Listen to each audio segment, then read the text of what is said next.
也台北这边一间出名的咖啡厅，头家去互指控讲，伫咧便所偷翕员工、偷翕人客有13档遮尔久哦。也这头家呢，佮甲遮偷翕的影片照明落去建档案分类。即马这个头家是以8万交保hộ团，也到底有偌侪人受害？专案是扩大侦办。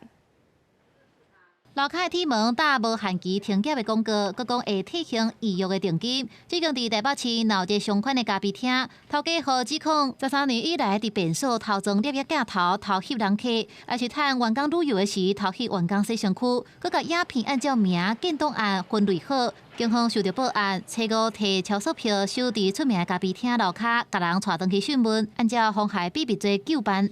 本件被告涉嫌妨害性隐私等案件。 经检察官申请羁押后，法院裁定交保8万元。检方获讯了后，向法院申请羁押，不过法院录伫8万块交保hộ团，案发了后也引起厝边隔壁的讨论。搬到6日开吧，年轻的。这样的一个行为是非常的不应该。那也希望在台湾的法律就是保护人民之下，也要严惩。 这位头家也开另外一间分店，面对记者的追问，伊是无讲话，骑机车离开。 报道可能跟事实有点不太相同，这样子。